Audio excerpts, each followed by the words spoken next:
I'm Jamie Fraser Tracy. I work here at the Wichita-Sedgwick County Historical Museum. I'm the curator of collections, and we are so pleased to welcome Eve Kahn, author of a new book on a fascinating woman with a Wichita connection. Queen of Bohemia predicts own death. Gilded-Age journalist Zoe Anderson Norris, and Eve will be signing copies of her book after the program, thanks to our friends at Watermark. Independent scholar Eve Kahn is a frequent contributor to the New York Times, where she served as the weekly antiques columnist from 2008 to 2016, among other publications including the magazine Antiques and Apollo. Her 2019 book, Forever Seeing New Beauties, The Forgotten Impressionist, Mary Rogers Williams, won prizes from groups including the Connecticut League of History Organizations. It is said that these days Eve loves to write about undeservedly obscure women with 3 names, since her new biography is about Zoe Anderson Norris.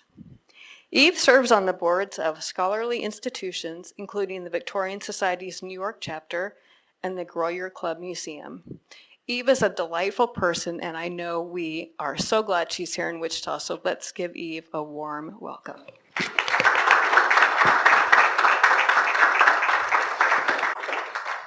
Thank you, Jamie, for that lovely introduction. I've been pestering Jamie for information since 2019 was the first reaching out. So I'm going to talk for half an hour, 40-ish minutes, about the twists and turns of fate that brought Zoe Anderson Norris from rural Kentucky to Wichita and Ellsworth, to rule New York's Bohemia, and to fight for the poor with her pen.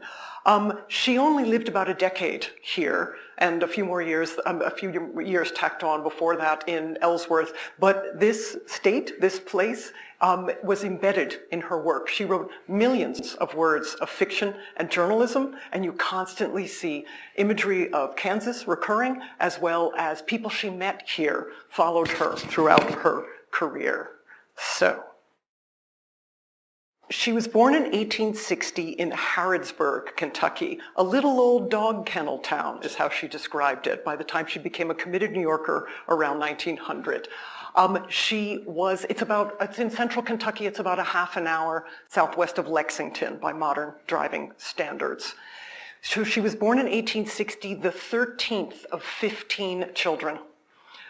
Her parents were Henry Tompkins Anderson. He lived from 1812 to 1872. Her mother, he was a theologian and a pastor. Her mother, Henrietta Ducker Anderson, lived from 1819 to 1897, and she was the long-suffering mother of 15 children. So, Henry had converted as a young man to the Disciples of Christ, one of the many evangelical faiths that were sweeping the American South. Before Zoe was born in 1860, he'd worked as a pastor and he'd had various salaried postings, including in Louisville. By the time she was born in 1860, he wasn't earning any money anymore. He was focused on translating the New Testament again from ancient Greek through the lens of the Disciples of Christ, making minor variations on past translations.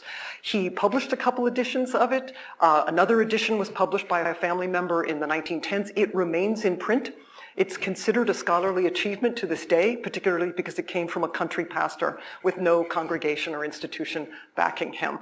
But there was a flood of cheap Bibles after the Civil War, and Henry's edition was relatively expensive at about $1.50. So very few copies sold. He didn't make much money at it. Zoe, you see her as a steely, determined little girl. At lower left, she grew up at what she would later describe as the ragged edge of poverty. Henry and Henrietta were both very well educated, particularly Henry. He was fluent not only in ancient Greek, but also in Hebrew and Latin. That level of erudition was only possible in the American South before the Civil War because enslaved Black people had done much of the hard work around Zoe's family's homes. In my book at the beginning, there's a tribute page along these lines. I excavated as many names as I could find of people enslaved by branches of Zoe's family in Kentucky, as well as Missouri and Virginia. It's because of their labors in captivity that she grew up in a cultured milieu. So her wit, her writing skills, her career were made possible, in a sense, by enslaved labor during her childhood. And so my research, my writing, my talk here today, my book, in a sense, were made possible by the labors of people in captivity lady. As many names as I could find, excavated from archives and newspapers, I included at the beginning of my book. At lower left, that's the farmhouse or a farmhouse at the outskirts of Harrodsburg, where she was born. She never stopped writing about the beauties of velvety bluegrass country. I've also fallen in love with velvety bluegrass country. I'm making my third visit there in a few days. At top left, that's a plantation near Fredericksburg, Virginia, where her family moved around 1870 when her father was in failing health. She would have seen fresh scars all around of the Civil War there. There had been house-to-house fighting near there. Also, in her hometown, Harrodsburg, a massive battle had broken out at a town called Perryville, a hamlet. Thousands of men mowed down in a matter of hours. She would have known about that. She wrote about traumatized Civil War veterans over the years. She wrote about men like her own family members. Kentucky was a border state, right? So she would have had family members who had no idea during the haze, the chaos of battle, whether they were killing off one of their own close relatives. She wrote vividly about their stories over the years. These are a few of her 14 siblings and their spouses. I'm not going into any salient detail about any of them. It'll take up the rest of our time here today. 12 of them survive to adulthood, 10 of them marry and have children. It's an enormous family. I've introduced cousins to each other over the years who had no idea that branch of the family existed. A number of them became politicians, photographers, portrait painters, musicians, so a creative entrepreneurial family. The only one I'm going to tell you anything about, because this is tailored to this crowd, is, so top left, the guy with the cravat. That's Zoe's older brother, Harry. He was a federal veteran, and he was part of that whole group that got free or low-cost land at the Kansas frontier. He ended up in Ellsworth, where he became a gambler, a drinker, a briber, a corrupt politician, and a fascinating character who got reported on vividly in the Ellsworth press. Zoe describes herself as having taken on the duties of being an intellectual in her father's footsteps, because my brother, she writes cryptically without naming him, years after she left Kansas, she writes cryptically about him, saying, my brother left the pursuit of these things to me because he was really problematic. She's the only member of this enormous family who decided that writing anything, printing anything, putting words on the page in her father's footsteps was a good idea and a way to potentially eke out a living. After her father's death in 1872, she was sent to an elite girls' boarding school in her hometown. It's a gorgeous neoclassical building. It survives. It's a luxury hotel.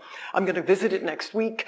There are still, it was called Daughters College, and it is so beautifully preserved that it's full of memorabilia from Daughters College, and one of the window panes has girls' names etched in it with a diamond ring. So it was an elite girls' school. It was expensive, and she had family members living in Harrodsburg, and I think it's possible that she either didn't board so that it was cheaper, or that the head of the school, John Augustus Williams, who'd been a good friend of her father's, he was also a Disciples of Christ congregant, gave her a tuition break of some kind in her father's honor. John Augustus Williams sternly told the girls, do not marry until you have developed enough professional skill, perhaps as a stenographer or a teacher, that you can support your family if the male breadwinners that you're counting on fail you. But Zoe didn't listen to him. She married in 1878, days after graduation, at age 18, like an idiot, and I'm quoting a memoir essay she wrote just before her death in 1914. She married, like an idiot, Spencer Norris. He was born in Missouri, but he grew up in Harrodsburg, and his family had deep Kentucky roots. They would have known each other since they were kids. He was, by all accounts, brutally handsome, and he was, by Zoe's account, incredibly spoiled by his overbearing mother. He was the only surviving child of a woman who'd been widowed young. They marry in 1878. They quickly have a son named Rob and a daughter named Clarence. In Kentucky, he works as a storekeeper, a restaurant owner, a hotel manager, and in the 1880s, he moves the family, seeking his fortune, to Wichita. And there he is at the reins of the delivery wagon for a grocery store that he ran here at 104 North Main. Jamie, bless you, you have set up this gorgeous display related to the history of Spencer and the other Norrises in Wichita. So, in fantastic, meticulous detail, the local paper, they aren't even high society. He's a storekeeper. The local papers here, in fantastic detail, described the comings and goings of the Norrises here. I can tell you what she wore at a whist party and how she decorated one of their many clapboarded gingerbreaded houses. A photo of one of their houses is in this glorious case over here. I can tell you that she taught at Lewis Academy. There's a picture of it here. I can tell you that she learned to paint on China, and she exhibited her work at the World's Fair in Chicago in 1893. There's an image of her display here. In fantastic detail, the local press they reported on what her children wore at a recital at what's now Friends University. It's absolutely fascinating. I have no idea how I was able to boil down into one chapter all the adventures of the Norrises here that are in the local papers.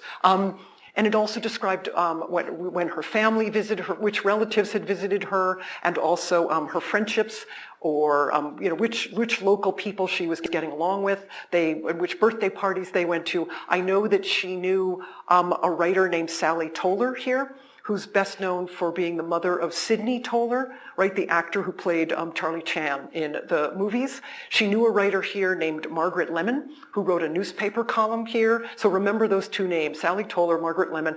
And she also knew a teenage singer named Libby Arnold. And remember that name too, because these are all people that she reconnected with over the years. Fantastic detail about where she was, what she was wearing, what Spencer was selling at his store. An unusually multi-lobed strawberry would turn up at his specialty grocery store, and that was enough to make the press. So, also at this same time, Zoe's widowed mother, Henrietta, and a number of Zoe's siblings join Harry in the Ellsworth area, and they homestead. So, as everyone in this room knows, this is land besieged by droughts, cyclones, locusts, terrible isolation, and constant wind. Zoe wrote vividly over the years about the terrors of homesteading in Kansas. She had family members who recalled vividly having lived in a dugout when they arrived, because as everyone in this room knows, right, there's no building materials until the railroad comes in. People are literally digging themselves a hole in the ground to live in and making an entryway for it out of blocks of sod or stone. That dugout survives in Ellsworth. It's on land owned by the former head of the Historical Society there. And when you blow this photo up on your phone, you can see there's wind farms at the horizon, right? They're using the wind now. Zoe wrote in terror of those winds. Her mother, Henrietta, begins to go mad at the Kansas frontier, and she is sent to an asylum in Lexington, Kentucky, where she dies. Zoe never stopped writing about her terror of being institutionalized as her mother had been. So these photos were taken around 1898. That's Zoe's son Rob on the left, and that's Zoe's daughter Clarence, of the pair of girls on the right. Around 1898, that's when Zoe gets granted a divorce from Spencer on the grounds of his admitted adultery. And the courthouse picture, the courthouse where sunshine crossed her face as the reporters watched in 1898 when she got her divorce finalized. So before the divorce, she'd been a restless, unhappy, ignored housewife. Spencer was not only constantly cheating on her, he was also a miser. So she began to experiment with fiction and journalism, including publishing a vicious gossip column in the Wichita Eagle under a pseudonym, Nancy Yanks. And it's vicious. And that's one of the earliest things that she published, of the millions of words that she published. And I've been apologizing to Jamie since 2019 approximately. Zoe hated it here.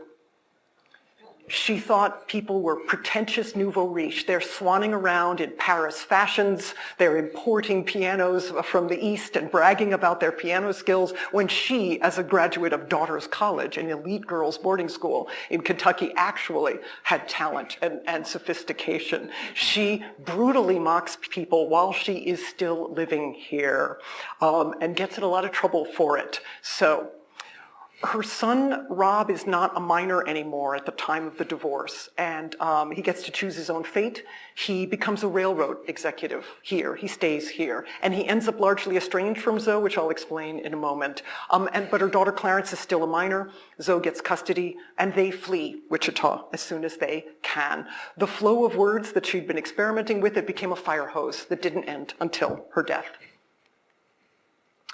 These are illustrations from some of her first stories in national publications. On the left is a photo of her that appeared with a short story about a Kansas cowgirl, an impoverished Kansas cowgirl whose father wastes time going to populist political meetings while the farm falls apart. And this girl is killed during a cyclone. She's been trying to protect her lover, who's a Brit from Runnymede, right? Runnymede was a colony of ridiculously impractical Brits southwest of Wichita. This girl has fallen in love with a good-looking, useless Brit. She goes to protect him from the force of the storm. A tree bough falls, kills her, and he survives. The center image is from Zoe's travelogue about visiting Colorado and overhearing a man at the hotel dismiss Southerners like her as inherently lazy. And she decides to prove him wrong by climbing Pikes Peak, wearing nothing but thin silk slippers on her feet, and she brings back down to the hotel her torn apart shoes as evidence of her achievement. And on the right is from a short story about a woman living in Kansas who hates her mother-in-law back in the South. This is the letter being written is a letter being sent to this mother-in-law inviting her to spend time with them in Kansas from the South. This woman hates her mother-in-law to the point that the mother-in-law keeps sending nasturtium seeds from the South, and they love it in the Kansas soil, and the neighbors love the nasturtiums that are thriving on this woman's lawn. She longs for the aid of opiates to survive time with her mother-in-law. This is apparently based on Zoe's real-life terrible relationship with Spencer's mother. Zoe never stopped skewering people she knew in print. Sometimes in her fiction, she uses her friends' and family's real names. 1899, 1900, Zoe and Clarence travel widely in Europe, and the fire hose of words is often about American women traveling alone in Europe. On the left, that's from a short story about an American woman writer who flirts with a handsome Scotsman on a ferry crossing the English Channel. And he urges her to stop observing all the time, to stop mining every experience for her writing. And she tells him, I need to mine every observation because that's how I butter my bread. The center image is from a short story about a woman from Kentucky who goes to a hotel in Switzerland and finds out that there's a Swiss woman who sits by the window all day overlooking a gorgeous alpine lake, waiting futilely for the man from Kentucky who had visited and said he was in love with her and he'd come back for her someday. But he's married and has children in Kentucky. He's never coming back for her. Zoe often wrote about deceived women like herself. Top right is a photo that Zoe took at the World's Fair in 1900 in Paris. At the fairgrounds, her daughter Clarence meets a handsome Brit named Harold Morris, who's billed as a fabulously wealthy silk tycoon, but he's actually a deadbeat gambler and adulterer. He is only billed as a fabulously wealthy silk tycoon in the Wichita press. I can't find any mention of him in the British press, which would surely have reported on such an eligible bachelor. Only in Wichita do they say that he's a fabulously wealthy silk tycoon. That is because Zoe was embarrassed that her daughter had married disastrously as a teenager, just as Zoe had married disastrously as a teenager. Zoe may have fled here, but she was very determined that the people here still respected her. She still cared, even on the road, about what people here thought about her and her family. Clarence and Harold Morris quickly have a son named Robert Morris, and Clarence ends up stuck in London for years, trying to get out of Harold's clutches, get back to the States, get custody of their son, and get away from Harold. And I can't find any record that he ever ran that silk company. I think Zoe made the whole thing up in order to impress the people of Wichita. By 1901, she's based in New York, and she basically never leaves again. She loves it there. The immigrant from Kentucky is how she described herself. And she constantly wrote about women from someplace else eking out a living as freelance writers in New York. The left-hand illustration is from a short story about a writer who's deformed her thumb. She has typed so many short stories that magazines reject. And a reliable suitor comes to rescue that woman in the story on the left. The story on the right is about a woman writer who becomes more successful than her writer boyfriend. And he storms out in a fit of jealousy and calls her work trite and depressing. Also around this time, Zoe published a lot of stories set in Kansas. In some cases, they're jokey, they're about farm wives gossiping. In some cases, they're tragic. You know, the corn crop that this woman has been counting on fails because of the hot winds. She also writes in fiction and in journalism, and there's journalism written about her, about one last trip that she took back here, 1901, 1902. She took one last trip here, and she writes about a New York woman who comes back to an unnamed, dusty western town and makes fun of it behind the people's backs, but to people's faces she says, oh, no, I only say nice things about Wichita. I've been in Europe, I've been in New York, and I only praise this progressive town and its sophisticated infrastructure and its fashions, this kind of thing, but she's bad-mouthing it behind its back. In fiction and journalism, it is documented that Zoe didn't like her son Rob's farm girl fiancé. Her name was Eva Layton. Her family had come to Wichita from rural Illinois, and they were making their fortune here. So in real life and in Zoe's rather cruel fiction, Zoe looks down on his fiancée, but then relents to the marriage. By 1909 or so, I know that Zoe doesn't even know where her son Rob is living. That he was, I'm not sure if it's her cruel portrayal of his wife that caused this rupture, but by 1909, she didn't know where he was living. As I said, Zoe constantly wrote about people that she knew and put it in print, sometimes to her own detriment. In 1902, early 1902, she reaches her first peak of literary fame. She publishes a novel, The Color of His Soul. It's about a freelance writer from the South named Dolly, who's living in Harlem, Manhattan, which is where Zoe was living by that point.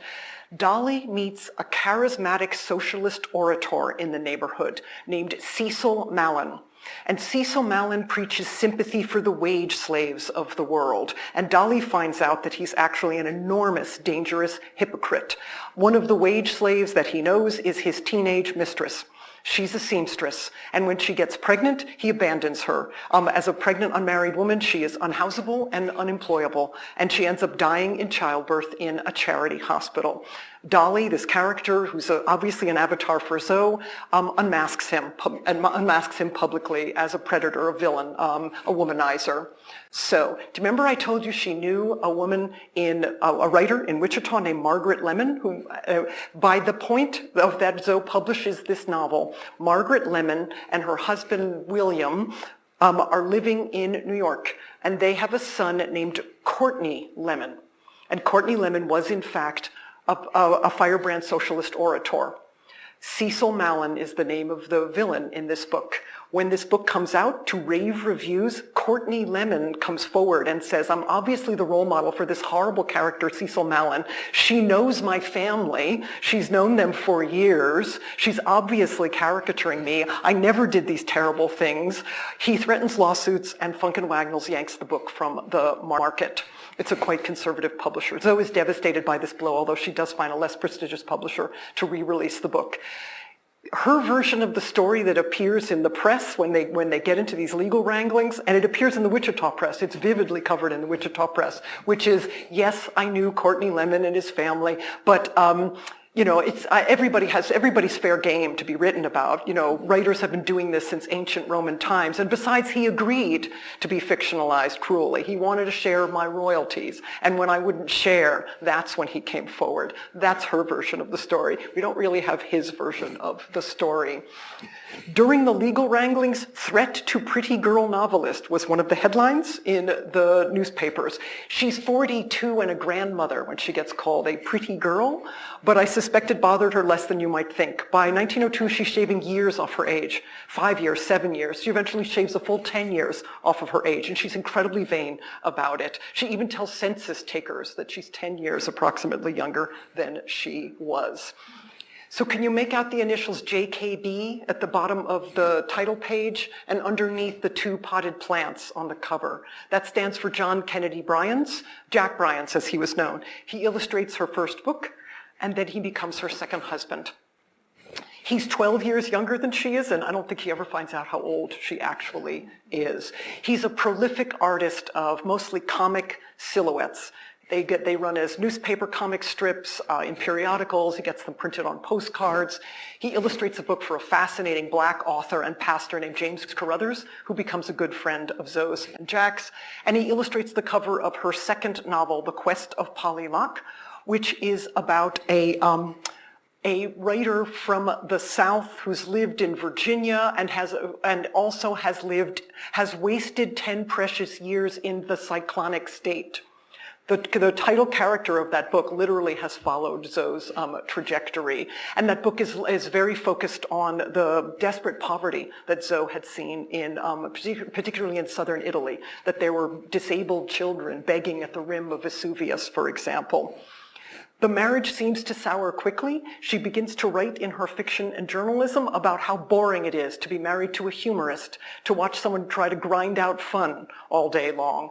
I can't find any record that they formally divorce, but she begins to write in her fiction and journalism about women estranged from their husbands who are ne'er-do-wells.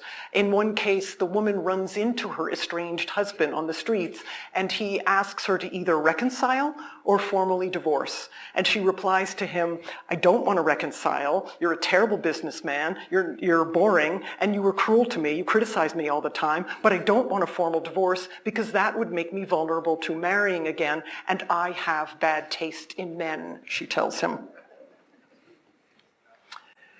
So 1904, 1905, 1906, she supports herself and her daughter Clarence and grandson Robert Morris. They've managed to get out of London. They move in with her in New York. Jack Bryans hated children. It would never have been a sustainable relationship after her daughter gets out of London. She supports herself with a fire hose, particularly of newspaper journalism. She interviews, for example, Mary Elizabeth Lease, the great populist orator from here, who by then had moved to New York. She gets sent to walk the perimeter of Manhattan for the New York Times, and she writes down hauntingly memorable details like little kids with sacks of kindling on their backs. They've been sent alone to the Hudson waterfront where they're picking up bits of wood that can be used to burn in the wood stoves in their unheated tenement apartments in the winter.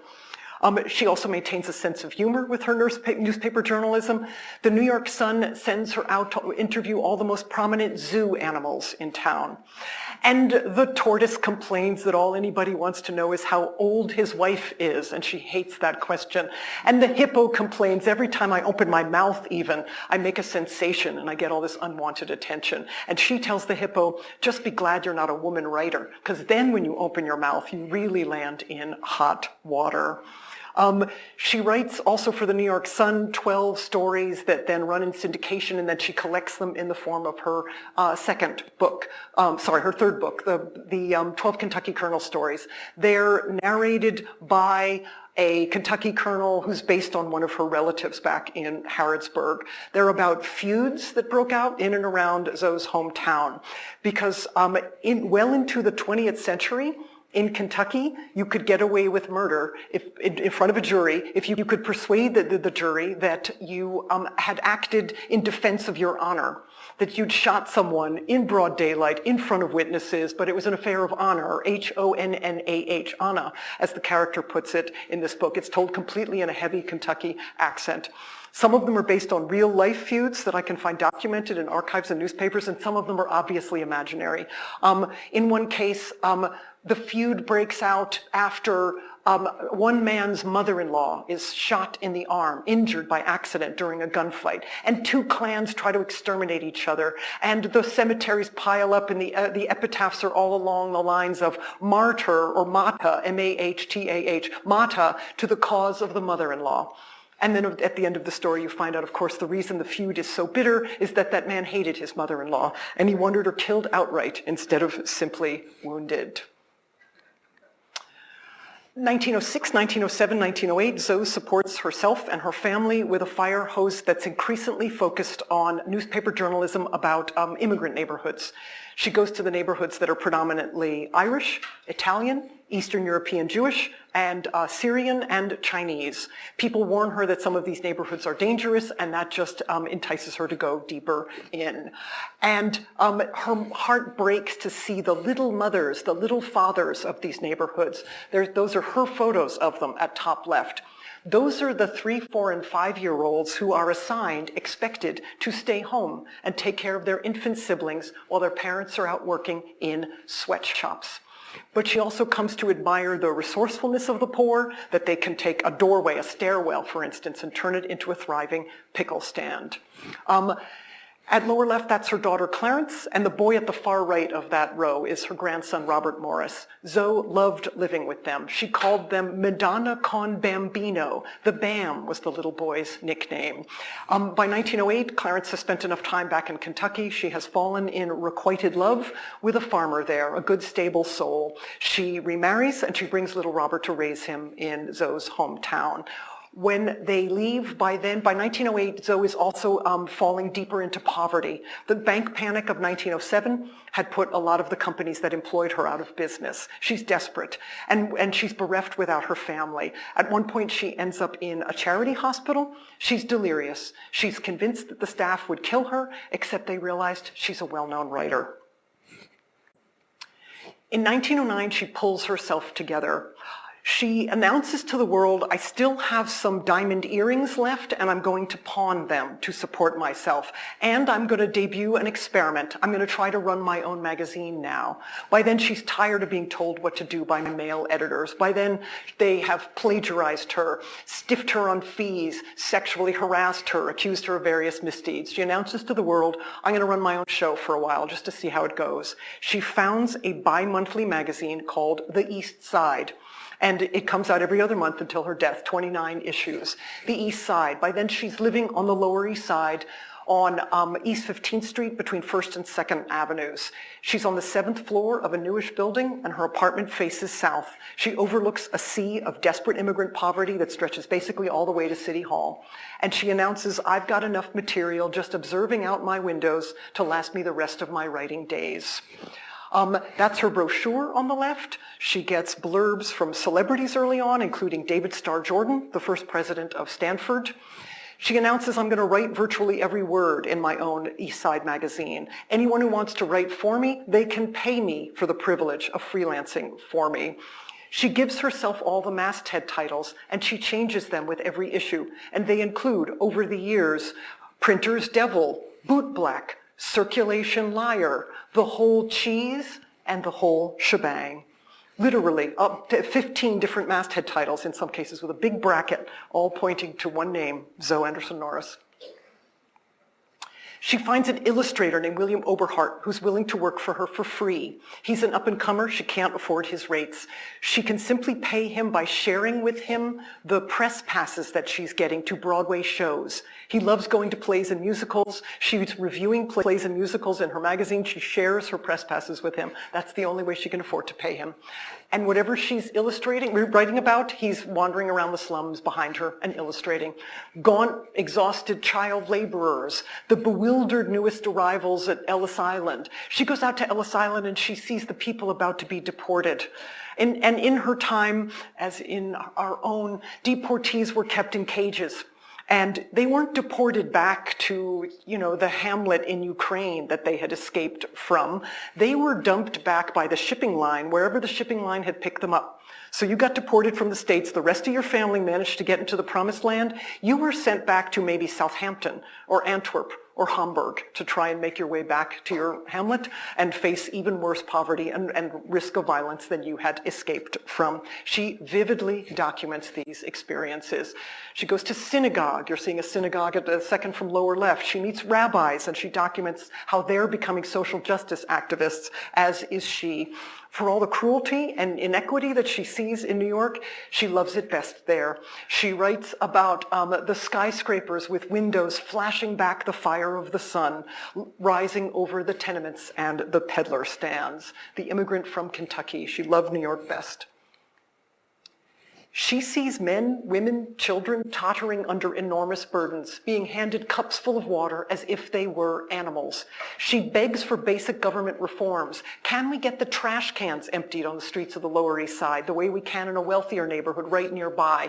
Can we impose sensible alimony laws so that a man can't simply move out of state, move to New Jersey, and not be responsible anymore for sending any child support or alimony back to his family starving and freezing in New York? She writes about herself, her beauty treatments, her bad marriages, her life in Kansas and Kentucky. She writes at one point, "It took me years in New York to get used to beds that don't shake, that aren't shaken by the winds all night long." She constantly makes references to Kansas. It imbued her work till the end of her days. She reports undercover. She dresses as a servant, or she makes holes in her gloves and pretends to be a working woman fallen on hard times. She pretends to be a housewife whose purse got stolen and can't, she can't afford the last train home back to Long Island, or can't afford a place to stay for the night. She goes to homeless shelters. She wraps herself in shawls. She borrows an accordion. She attaches a cup to it for coins, and she goes out on the streets and plays music and begs. Rich philanthropists that she recognizes walk right past her, and other beggars give her money. However, one of the few songs she can play on the accordion is "My Old Kentucky Home." She does not make a persuasive immigrant beggar, and she makes fun of herself for this in her own magazine. At lower left, that's a portrait of her that appeared in a nationally syndicated profile. She got written about as one of the few women to choose to live in the slums and to document the experience. The Wichita Eagle, among many other papers in Kansas, wrote vividly about her experiment. "This is my busy day" was the sign over the typewriter. You may be able to just make it out. She wrote about all the physical acts that went into getting her own magazine out, typing manuscripts, bringing them to the incompetent typesetters, dealing with the errors that the typesetters, the printers made, dealing with the binders who bound her little magazine. It was about 4 by 6 inches, with fiendish crookedness. She wrote about all these steps, and then she got interviewed and written about for writing about all these steps. And then she wrote about what it had been like to be interviewed and written about for writing about writing. So I stand before you, a woman writer who has written a book about a woman writer who wrote about what it was like to be interviewed and written about for writing about writing. The meta layers, they just keep piling up. She's one of literally hundreds of dreamers in her time who found their own small, about 4 by 6 inches, 30, 40 pages or so per issue magazines. There's hundreds of them. They're all underfinanced, understaffed, and told from the viewpoint of one strongly opinionated owner or editor. They all charge about the same, 10 cents per issue, $1 a year for a subscription. $10 got you a lifetime subscription. Zoe would list you as a life preserver in her magazine. There's one other prominent woman in this trade, which was Emma Goldman, right, the great firebrand anarchist who published Mother Earth magazine just around the corner from Zoe's literary sanctum, as she called her apartment. The people running these magazines, they'd get in spats. One would insult a competitor in the Jan-Feb issue and then get insulted back in the May-June issue. So they're like modern day bloggers, but with a long time lapse in between the insult and the retort. So the guy who ran the Open Road magazine at lower left there, his name was Bruce Calvert. He lived in rural Indiana, and he was a back-to-nature advocate. He called Zoe a fool for loving to live in cities. He said people who love to live in cities, they're blind moles in an underworld of darkness. And she wrote back to him, "Bruce Calvert, I spent a lot of time in the Kentucky and Kansas countryside. You can have the countryside," she wrote. She said, "Everything that the countryside ever gave me, I've got it better in New York. I've got the boulders of skyscrapers with windows flashing back the fire of the sun, and the streams of humanity carving riverbeds in between. And the tree groves of Central Park are better than anything I'd find on any mountaintop because they're kept company by the lights on the apartment buildings along the perimeter of the park. Bruce Calvert, you can have the countryside. I grew up, for example, when I was growing up and I visited the Kentucky riverbanks, all I ever got there was poison ivy." Even as she begs for government reforms, she doesn't want to be pigeonholed as a shrill reformer. And she wants to draw more people into her cause, attract more subscribers by occasionally having some fun. So she founds the Ragged Edge Klub of her friends. with a K, and they have dinners at various New York restaurants on Wednesdays or Thursday nights for years. The Ragged Edge Klub with a K. It is dedicated to the killing of care with a K, with comfortable with a K, exclusiveness with a K, the killing of care. No constitutions, no board, no committees, no motions to adjourn, no dues, just the killing of care. The Ragged Edgers, she writes about them. They're fascinating. They're writers, reformers, performers, artists, filmmakers, physicians, businessmen, just curious about life on the Lower East Side. They give quite serious speeches at times about reform. They give speeches in favor of women's suffrage. They advocate for making housing court less landlord-friendly, because in Zoe's time, a family that hadn't been able to pay their rent for just a couple of days was evicted to starve and freeze on the streets and have their family broken up. She had one friend who's devoted her, was inspired by Zoe and dedicated her entire career, Sophie Irene Loeb was her name, to trying to help keep evicted, impoverished families together and not have the kids simply sent off to orphanages. But they also gave silly speeches about nothing. They used fake names. Many of them were on the run from a scandal in their conservative hometown. They're using a fake name. And so you remember I mentioned the writer Sally Toller, who's best known for being the mother of Sidney Toller, the actor who played Charlie Chan. Sally Toller came to New York and out of curiosity went to a Ragged Edge dinner. And she said, because I paid for my own meal, it's okay that I'm going to write about it nastily in the Wichita Eagle. I'm just going to give you a Wichitan's description of what a typical Ragged Edge dinner looked like. So some fake Turkish nobleman had given a speech. Sally described it as a stupid little talk followed by exceedingly raw and impertinent questions. Scrawny dancers performed to uninspiring piano tunes played by a countess in spangles. But Sally Toller loved Zoe's magazine, and she loved Zoe's writing, even though Sally wrote about how cruel Zoe had been, including with her pseudonym gossip column when Zoe had lived here. Sally wrote that Zoe's rollicking, independent, impudent East Side magazine was fueled by the perverse, mischief-loving muse that inspires much of her writing, that prompts her to make copy out of her friends and their foibles. Some of her most brilliant writing is the cruelest, but she is a rugged, indomitable little iconoclast who laughs at her own hurts when the debris from the falling pillars bruises her own head. That is how a Wichitan experienced a Ragged Edge dinner after visiting and paying her own way. Zoe hosted these dinners, but she didn't pay for everybody. Everybody had to pay their own way. Zoe was falling into poverty while documenting the poor. It was about $1 a head. The Ragged Edgers dance like dervishes. They dance even between meal courses. They don't wait till the end to roll up the rugs. And some of the music they dance to is provided by a semi-staff pianist, a black ragtime piano player and composer named Harry Huggs. And I found some of his gorgeously Art Nouveau illustrated sheet music in the copyright files at the Library of Congress.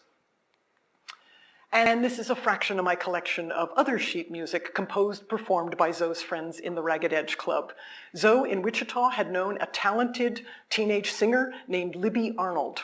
By the time Libby Arnold got to New York, she was known as Libby Blondell. That's not her real name. Bluestein was her first husband's real last name. Libby's on the cover of a bunch of those magazines. Can you see her with great hair, great hats? That's a recurring image of Libby Blondell. She used a fake name, so it didn't matter. Sometimes she spelled it with an E at the end, and sometimes she didn't. It was fake anyway. And at the bottom of the slide, there's Golden Grain Choreography. That was published by Zoe's friend Louis Shalif. He was a Russian Jewish immigrant. He ran a dance school near Carnegie Hall, and he was the dance master of the Ragged Edge Klub, because the Ragged Edgers had to learn all the latest moves, including the airship quadrille and the banana peel slide. The banana peel slide required a yellow gown with a high slit up the hip and white tights underneath, so that your white tights showed under your yellow gown as you flowed across the dance floor, the banana peel slide. And this is a fraction of my collection of souvenir postcards from the Ragged Edgers' favorite restaurants, mostly on the Lower East Side, mostly Hungarian cuisine. The plaintive Hungarian orchestra melodies would waft up 2nd Avenue, Zoe wrote. In the summertime, they went out to the big resort hotels along the coast of Brooklyn, Queens, and Staten Island. The center card was from a restaurant called Joel's Bohemia, where the proprietor, Joel Rinaldo, hung sketches, caricatures of the regulars on the wall. So I bought that center postcard on eBay, and only when it arrived and I examined it with a magnifying glass, because in real life, each of those portraits is about that big. I examined it with a magnifying glass and I realized, oh, Zoe Norris was on the wall, right, with a big dramatic black feather. You're seeing the absolute maximum magnification of that tiny image on the left of this slide. That's the kind of fixture she was of New York nightlife, hung on the wall of Joel's Bohemia. And this is a fraction of my collection of cutlery, glassware, and china from the Ragged Edgers' favorite restaurants. Every time my husband sees this slide, he cringes because he realizes that there's much more in storage as well. But I always say there's nothing that brings you closer to the feeling that you're in the presence of the spirit of somebody you've been researching, writing about, lecturing on for years now, than to hold a talismanic pickle fork in your hand from a restaurant you know they dined at. And also into this image, I've snuck a bottle of bourbon whiskey made by one of her relatives, a little miniature, one of her relatives back in Harrodsburg. In the 1910s, she becomes widely known as the Queen of Bohemia. And at first she hates that title because she knows it's been given to her sarcastically. Bohemia in her time suggested a place where people were willing to live in filth and indulge all their worst impulses. So a man in Bohemia felt perfectly justified in running off with his latest affinity, as lovers were euphemistically called, and leaving his family starving and freezing. But she gets called it so often she just decides to claim the title. And she writes in her own magazine, if I'm going to be the queen, I need a peerage, I need aristocrats. And she begins to use a long-necked Hungarian wine bottle to tap her friends lightly and give them noble titles. And thus is anointed over the years, for example, Lady Betty Rogers of the Bronx, Countess Ella Bosworth of Brooklyn, and Baron Bernhardt of Hoboken, the Queen of Bohemia. Also in the 1910s, she publishes one more book, The Way of the Wind. It is based on her own family's disastrous experience descending into poverty and madness at the Kansas frontier. The family at the core of this book come from Kentucky to Kansas, and then they retreat back to Kentucky in various states of disrepair. They homesteaded at the confluence of the Big and Little Arkansas rivers. And they have hope that developers from the east, the wise men from the east, are going to come and subdivide their land, but they retreat back to Kentucky in total disrepair before the wise men come. This book vividly describes how the wise men did, in fact, come here. It says that the name Wichita comes from the old witch who deterred the winds from coming here and made it safe to live here. That's where the name Wichita came from. She writes vividly in this book about the economic boom here. She writes vividly about people who'd grown up in dugouts, were suddenly in pink marble palaces and swanning around in Paris fashions and importing pianos from the East. She describes the nouveau riche here as not having gold-plated hardware in their home, having solid gold hardware in their homes. She's writing about this place to the end of her days. This book reveals also that she retained loving memories of this place in some ways. This describes the gorgeous sunsets here, the gorgeous prairie sunsets and the ocean of the prairie with your nearest neighbor's lights twinkling at the horizon. And the prairie dogs sitting in the doorways of their burrows that resembled the settlers in the doorways of their dugouts. It's a beautifully written book. It's incredibly sad. She self-publishes it and very few copies sell. In the last issue, Jan-Feb 1914 of the East Side magazine, she describes her recent vivid dream that she's going to die soon. She writes that the ghost of her long-dead mother had come to her bedside on East 15th Street and warned, "You're the next of my many children to die." Zoe writes that she shrieked at this dream warning and then grew relieved. She writes, "I hope I've done some good for the world by fighting for the poor with my pen, if this dream comes true, and I want the Ragged Edgers to throng my funeral." She mails out the issue. She goes to a Ragged Edge dinner. She collapses. She has heart failure. She's brought to a charity hospital across Lower 2nd Avenue from the restaurant and dies there in the care of a fascinating politician reformer. Interesting people were around Zoe even in her last moments. And the Ragged Edgers do in fact throng her funeral. These are some of the calling cards and condolence cards they left at the funeral. So about halfway down the left-hand column, Libby Arnold Blondell right? That's the talented singer that Zoe had met as a teenager in Wichita. And on the day she had that card printed up, she put an E at the end of her fake name, Blondell, because what did it matter? The center card is from the family of Zoe's illustrator, William Oberhart. At lower right, just one up from the bottom of the right, that brown handwritten card, that's from Countess Ella Bosworth of Brooklyn. And at the top with the black rectangle on it, that's a card that was sent out by Zoe's friend Jack McPike. He was a cigar dealer from Missouri, the Prince of McPike, he was known as. That's a card he sent out trying to keep the Ragged Edge Klub going after her death, and it lasted another year or so. The news that the Queen of Bohemia had predicted her own death accurately in her own magazine made headlines in hundreds of newspapers nationwide. She would never have wanted a book about her titled, as mine is, Queen of Bohemia Predicts Own Death. But that she'd be happy with whatever title would sell the most copies. Hundreds of newspapers, huge obituaries for her in the Wichita Press included, and ones that identified that she had written that vicious subcolumn under a pseudonym many, many years before, that this had been where her career got started, that Wichita was the springboard of her career. She wanted to be buried in New York, but her family sent her body home to Harrodsburg, to the family plot. The cemetery is on a sleepy side street. I have no idea who's come there over the years and wondered why in heaven's name is there a gravestone erected by the Ragged Edge Klub of New York. But I think I understand why it has her exact death date, Feb 13th, 1914 on it, but no information about her birth year, nothing about her birth. Because I think that her friends and family were trying to protect for her, even for the afterlife, the secret of how old she really was. So barreling towards the end, I've gone way over my allotted 40 minutes, Jamie. Her legacy. On the left, that's her grandson, Robert Morris. He joins the Navy, he becomes an admiral. He's a hero during World War II. He helps lead the armada that lands American forces on the shores of the Mediterranean and frees France and Italy from Nazi control. Her daughter Clarence's second husband was named Fletcher Chelf. He was a seed company owner and a farmer. Fletcher and Clarence had a daughter born years after Zoe's death named Mary. Mary became a singer, a globe-trotting soprano, and then she eventually retired to Harrodsburg, where in memory of the grandmother that she never knew, she founded a non-profit theater on the main drag called the Ragged Edge Theater, and where it thrives to this day. I'm going to go back there on Monday afternoon. Zoe had no will, she had no possessions of value, but what she did bequeath us all, of course, is a great story. I own more of her work in print, I suspect, than she did.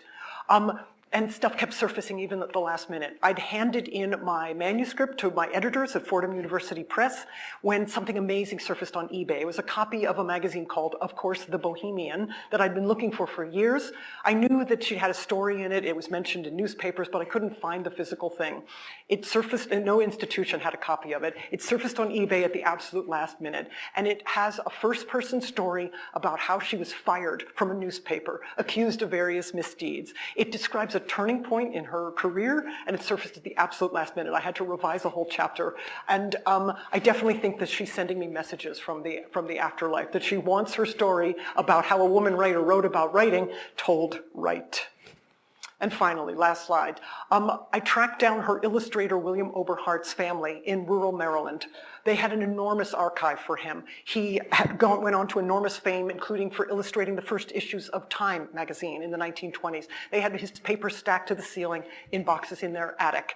They were persuaded, bless them, to donate everything to New York Historical Society, but New York Historical sensibly wouldn't take the lithograph stones. There were 2 or 3 of them still in family hands. They're beastly heavy, but I had to have that stone because lower left, that's a portrait of Zoe that appeared in one of the last issues of the East Side magazine. The family put that stone in 3 tote bags for me, and it tore through all 3 tote bags on the Amtrak ride home. But I had to get it back to New York, where Zoe felt most at home, the immigrant from Kentucky via Kansas. And finally, on the right, that's me in front of her building, 338 East 15th Street, her literary sanctum. I'm holding up the most god-awful cheap reprint of her East Side magazine, and that photo was taken maybe 6 months into my Zoe journey, so early 2019. And then I went back 6-8 months later and I realized, oh wait, the last time I was here, there was graffiti on the door that said lost. And now the graffiti is gone because she's not lost anymore, she's found. Thank you all for your attention. I went way over my allotted 40 minutes, but the mic has held up. Thank you all for listening. Thank you so much. Thank you, Jamie, and the whole museum team. Thrilled to be here. Questions, comments, and I'm happy to sign books. I love signing books. Questions, comments? How did you discover this one? Thank you for asking. So, I am a member of the Royer Club Museum. It's a shrine to the printed word and image. There's a lot of collectors are members there, and one of my friends there is a guy named Steve Lemaizo. He's the world's great expert on the history of the American periodical. He signs his emails periodically yours. He has 83,000 dating back to the 1730s in the home that he shares with his long-suffering wife in New Jersey. So we went to visit Steve Lemaizo in the fall of 2018, and he showed me this magazine, this quirky little 4x6-inch magazine by this Zoe Anderson Norris person. And I said, oh, I wonder why I've never heard of her. Publishing her own magazine in the 1910s, putting her own name huge on the pages, reproducing her own photo in this magazine. And I start leafing through and I realized that at a time of virulent anti-Semitism, she is sympathetically portraying my own mother's parents and aunts and uncles who were tattered refugees from pogrom-devastated Ukraine. My parents and my mother's parents and aunts and uncles were the people that Zoe was seeing out at Ellis Island, for example. And I thought, oh, who's this woman who's written so sympathetically? It's obviously not a Jewish name. I have to dig into this. And here I stand before you 7 years later, having sent countless emails to Jamie, for example. Other questions? Oh, you've got to see these displays, because Jamie's pulled out stuff related to my Zoe journey, and related to the women that she painted on china with, and related to the World's Fair in 1893 in Chicago, and her scoundrel first husband. This is an amazing, and it was done so quickly. I'm really impressed, and it's so beautifully arrayed. Other questions? Yes? Have any of her descendants become writers? Freakishly, this is a literary magazine published by one of her sister's granddaughters' granddaughters. Yes, the family is insanely creative to this day. She and her siblings have descendants, multiple descendants who are writers. There's at least 2 performers, including one who was in a massive Broadway hit called Stereophonic. I'd met him before, his name is Chris Stack. He comes out on stage and I'm like, oh, that's Zoe's face come alive. So the performers, writers, you know, there's an art critic in the family. No, it's a really amazing family. And that's a magazine by one who else, she publishes that magazine, plus she's a novelist and a poet. Other? When she wrote her gossip column here, she used a pseudonym? Yes, Nan. Stay anonymous? So everybody knew who it was, and it was weirdly short-lived, because I think somebody outed her. And in this column, she writes, people are accusing me of coming from Kentucky, and I don't know what they're talking about. You know, this kind of thing. Like she definitely was outed, because it ends really abruptly. I think she literally describes people here. She describes men cheating on their beloveds, sneaking around on the streets here. She's talking about her own husband. She describes snobby club women here, and she's definitely talking about, you know, people like Sally Toller, who was never actually close to her here. I'm assuming she was outed. Only in the obituary, though, did the Wichita Eagle officially unmask her as Nancy Yanks. Other questions? Yes? Do you feel like you're done so, or do you feel like there's more to? Oh, so I come to events like this and I get the greatest questions. And I gave a version of this talk in Louisville at the university there, and somebody raised their hand and said, Joel Rinaldo, who ran Joel's Bohemia, he was my great-grandmother's older brother. And I know, and she got me all this detail about, and she had really interesting friends. She had friends using fake names. She had a lot of women friends who were writers, and some of them, Jamie, have 3 names. Like Mabel Herbert Erner, she's tempting me. She was a newspaper woman who eventually became a screenwriter. So had some really interesting friends that she threw book parties for. Yes, other questions? Did you ever use a man's name? Yes, thank you for asking. Albert or Alfred Ullman was a friend of hers that when she was really desperate, he said that she could use his name because she'd offended so many male editors. Well, they had offended her. She had gotten in so much trouble with so many male employers that one of her male friends, writer friends, let her use his name. But then he tried to keep the money, and she chased after him in City Hall Park, which is where the newspapers were headquarters, and an editor saw her chasing after him. And he realized that she was using that guy's name, and he banned her again from his pages. Oh my God, I love her so. Yes, one last question, and let's go sign books. Yes? You keep saying she got in trouble. What did she do to get in trouble? Oh, so she insulted people she knew in print. She put in print, she described in detail the attempted sexual assault by one of her editors. And he would have she didn't use his name or any name in that, but he would absolutely have known who she was talking about. She stormed into the office of a newspaper that had accused her of various misdeeds and said basically, you would never have treated a man the way you did me. You would never have thrown a male reporter under the bus. And then she wrote about that incident. She was constantly brutally honest, which got her in a lot of trouble. Yes, lawsuits included, yes, by Courtney Lemon, who she knew when she lived here. Yes. Thank you so much for your attention. This was so fun. Way past my 40 minutes. Thank you all. Really fun. Thank you.